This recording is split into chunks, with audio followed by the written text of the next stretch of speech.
Brainstorm Escapes has immersive escape rooms that create unforgettable experience, and they also have video games. So here today to tell us more and share a few different puzzles are Xavier and John. Welcome to ciLiving. Thanks for having us. Great to be here. All right, so tell me a little bit about Brainstorm Escapes. So we make different escape rooms. We have 4 different ones right now, all different themes, all different difficulties, and they fit different amounts of people as well, all different amounts of capacities. And it is a very different job and a very unique experience for people. And how did you come up with the ideas for the different escape rooms, and how do you create the puzzles? So honestly, just a lot of playing different games, kind of getting inspiration from other things, and also just seeing kind of different things all over the place at like thrift stores and stuff. You can get all sorts of crazy ideas, and then we kind of take it, personalize it, and really make it work for what we're looking for. Nice. And then John, what have you brought here? So this is one of the puzzles actually from a room that it's a Christmas room that ran, I would say from November until just a week or 2 ago. Yeah. And this is one of the puzzles from it. The dice have to do with a different, something in our lobby you can play. With this, right? Yes, with that. Okay. And so how would one go about trying to solve this puzzle? Like, where are the clues? What do we do? This one would be in the lobby, and this is just kind of a little teaser puzzle for people to kind of get warmed up on, just kind of see like examples before they actually get in the room and that timer starts. This is just to kill some time beforehand and get, you know, the gear spinning.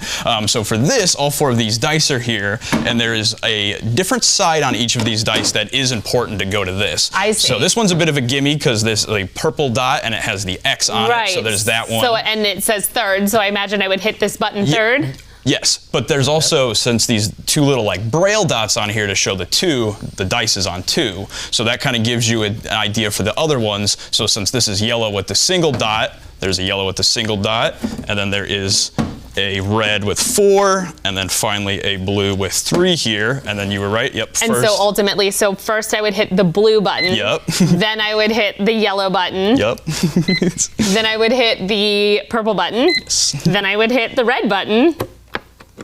Ooh. There we go. And the box unlocked. Right inside of there. So there's some stickers for people to grab, bring home with them, and then also that little card in there is a free hint that they can actually hand off to us, because you start with 3 big hints, but people can get a couple extra ones out in the lobby, and then that'll help them out in the room a little bit more. Right. And then I know this box does something really cool. Can we open it up and see what's inside? So this is, yeah, like John said, part of the Christmas room that we just retired. So this is more of like an actual puzzle where you're really trying to figure it out. And now this is just something much more interactive where you're kind of like messing with the room itself. Sure. So there's this bellows over here. Okay. And once you have this, there's a box in the room that originally said it can be opened once it's much warmer in here. Oh. So once you have this and you kind of start pumping up the fire a bit. You unplug? How do they get unplugged? Oh, it got a little unplugged. I think That's I'm okay. unplugged here. Let's plug it back in real quick.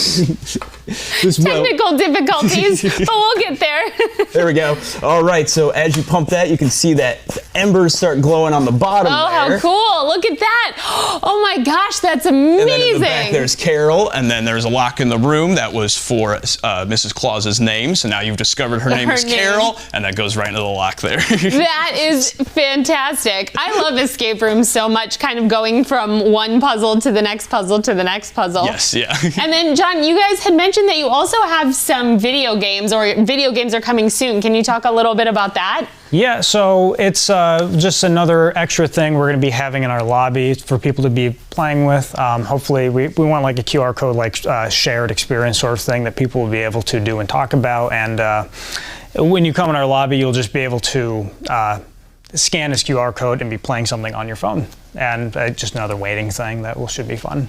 And then I think right now, do you have an abstract room currently and a circus room? Can you talk a little bit about some of the rooms that you have? So we have abstract larceny, which is you are a group of museum guards that messed up just a little bit, and they let some thieves get in and out with the 2 biggest gems in the whole entire building. Nice. So your goal is to follow the thieves in their security van, sneak into their lair, get those gems back so you don't lose your job in the morning. Okay. And then we also have Circus of the Stranded, where there are some very angry circus circus workers. They are pretty fed up with the working conditions. The ringmaster, it's not exactly the best circus ever.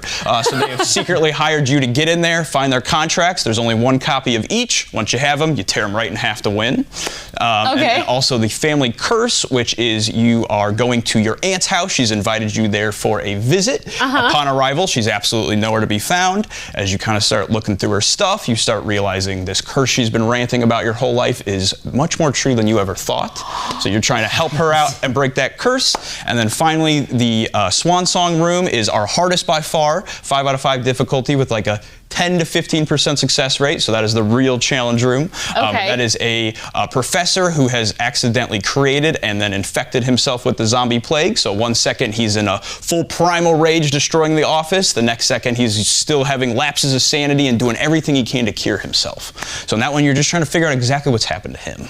Amazing. Well, before we wrap up, how can people find you? So brainstormescapes.com, and there's our phone number as well, 217-693-7678. We accept walk-ins if we have the availability and stuff. Just kind of random though, so definitely better to book if you for sure want to come, but it's worth a shot. Wonderful. Well, thank you both so much for being here and for showing us all of these cool puzzles. And if you want more information about Brainstorm Escapes, you can visit us on the web at ciLiving.tv after the show.